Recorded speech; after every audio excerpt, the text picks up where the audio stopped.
बिस्मिल्लाहिर्रहमानिर्रहीम। अस्सलामु अलैकुम वरहमतुल्लाहि वबरकातुहू। 13 मार्च 2022 हज़रत सैयद दाऊद बंदगी किरमानी सरकार रहमतुल्लाह अलैह जिनका मज़ार शरीफ शिरगढ़ में है, उनका यौम उर्स है। इंतहाई मोहब्बत के साथ, बड़ी अकीदत के साथ, बड़े एहतराम के साथ मनाया जाता है। और हमारी तो ये ज़िंदगी हमारे पैदा होने, हमारे बाप दादा के पहले से ये चल रहा है। और सैयद दाऊद बंदगी किरमानी सरकार रहमतुल्लाह अलैह आप सीतपुर तहसील अलीपुर ज़िला मुज़फ़्फ़रगढ़, इसमें आपकी विलादत बासआदत है। वहीं पे आपके वालिद मोहतरम, आपके दादा जान का मज़ार अनवार है। यहाँ पे आपके बड़े भाई सैयद रहमतुल्लाह अलैह आपका मज़ार शरीफ भी मौजूद है और नीचे आपका मज़ार शरीफ जो है मौजूद है। और यहाँ पे मखलूक जब वैसे भी बहुत आवाम आती रहती है और बड़ी अकीदत है, बड़ा एहतराम है।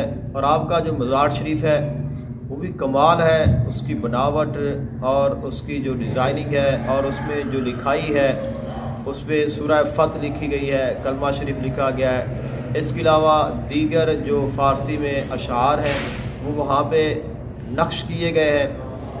और बहुत आपका जो मज़ार शरीफ है बहुत हसीन व जमील है और अल्लाह ताला की रहमतों का नुज़ूल है। अल्लाह ताला के बहुत बड़ी शान वाले वली हैं।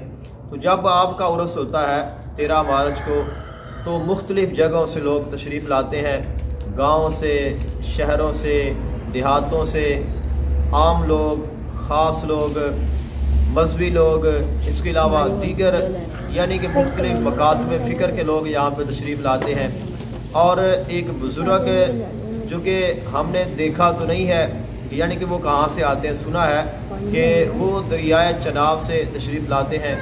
तो वो रास्ते में 6 माह पहले, वो उर्स मुबारक के होने से पहले, वो 6 माह पहले चलते हैं और उनकी जो मनाजिल है वो तय करते आते हैं, चलते आते हैं।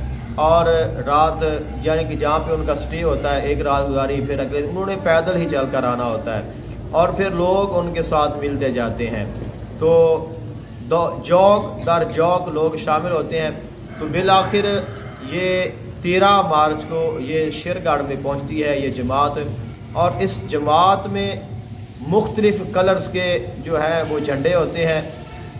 अब इसमें कुछ ऐसी भी जमातें आती हैं, हम तो ये बड़ी जमात ही अक्सर देखते हैं कि जो हमारी तरफ से यहाँ से हबीबाबाद से होकर ये रात जो है ये साजोवाल में गुजारती है। 12 मार्च को ये यहाँ पे साजोवाल में आ जाती है और उसके बाद फिर ये सुबह हबीबाबाद के साथ से गुजर कर और फिर ये दरमियान में जो देहात है वहाँ से गुजरती हुई ये तकरीबन असर के बाद जो है ये शिरगढ़ में दाखिल होती है।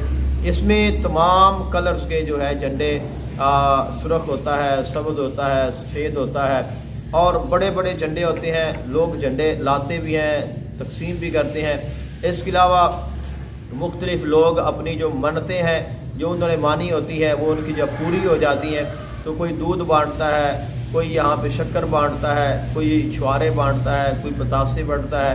इसके अलावा कुछ लोग जो है पंजीरियाँ बना कर लाते हैं। तो बड़ा एक माहौल होता है। इसमें हर बंदे की अपनी एक सोच होती है। कुछ लोग जो होते हैं उनकी सोच अच्छी होती है तो उनको अच्छा मिल जाता है, जिनकी सोच बुरी होती है उनको बुरा मिल जाता है। लेकिन यहाँ पे आपको बिल्कुल सादा लोग मिलेंगे, ऐसे लोग भी मिलेंगे कि जिनके जो लिबास है वो बिल्कुल सादा होंगे, आम होंगे। ऐसे लोग भी आपको मिलेंगे कि बहुत आला किस्म के उनके लिबास होंगे। बहुत सारे ऐसे लोग होते हैं कि जो पैदल चल कर यहाँ पर आते हैं। तो एक मोहब्बतों का और अकीदतों का, एक एहतराम का आपको यहाँ पे सिलसिला मिलेगा। यहाँ पे आपको बहुत सारे बुज़ुर्ग मिलेंगे, बहुत सारे दरवेश मिलेंगे, बहुत सारे आपको जिसको हम कहते हैं मलंग मिलेंगे। और बड़े बड़े आप देखेंगे तो हर किस्म के लोग, हर मकतबा फ़िक्र के लोग, हर तबके के लोग, हर उम्र के लोग, हर बरादरी के लोग यहाँ पे आपको मिलेंगे। तो बहुत बहुत मुबारक है आपको भी और सबको भी, उनके चाहने वालों के भी। और ये दुआ है कि अल्लाह ताला खैर व आफ़ियत रखे और अल्लाह ताला किसी भी किस्म की नागहानी आफत से तमाम जो आने वाले ज़ायरीन हैं उनकी हिफाजत फरमाए। अल्लाह ताला सब पे अपनी रहमतों का नुज़ूल फरमाए। और सैयद दाऊद बंदगी किरमानी सरकार रहमतुल्लाह अलैह आपका जो कामिल फ़ैज़ है تو سب کو عطا فرمائے، ہمیں بھی عطا فرمائے، اور سب کی جو عقیدتیں ہیں، سب کی جو مرادیں ہیں اور سب کی جو خواہشات ہیں وہ اللہ تعالیٰ اپنے فضل سے پوری فرمائے۔ تو آپ اگر سید دولت بندگی کرمانی سرکار رحمۃ اللہ علیہ آپ کے متعلق معلومات مزید چاہتے ہیں تو ہم نے ویڈیوز بنا رکھی ہیں، پہلے بھی آپ ان کو سن سکتے ہیں، دربار شریف دیکھ سکتے ہیں، ان کا شجرہ نسب دیکھ سکتے ہیں، ان کی مکمل سیرت دیکھ سکتے ہیں۔ اس کے علاوہ ہم اس کے ڈسکرپشن میں بھی کچھ معلومات ڈال دیں گے۔ اگر آپ ان کے متعلق پڑھنا چاہتے ہیں تو بہت ساری ایسی بکس بھی ہیں جن میں آپ کے اذکار موجود ہیں، ان بکس کا جو حوالہ ہے وہ بھی میں ڈسکرپشن میں ڈال دوں گا، آپ بالکل آسانی سے وہاں سے پڑھ سکتے ہیں۔ اگر آپ مجھ سے رابطہ کریں گے تو میں بھی آپ کو جو بکس ہیں وہ بھی دے سکتا ہوں، لیکن ویڈیوز میں نے بہت تفصیلی پہلے بنائی ہے، آپ ان کو ضرور دیکھیں، انشاءاللہ آپ کا جو ایمان ہے وہ تازہ ہو جائے گا۔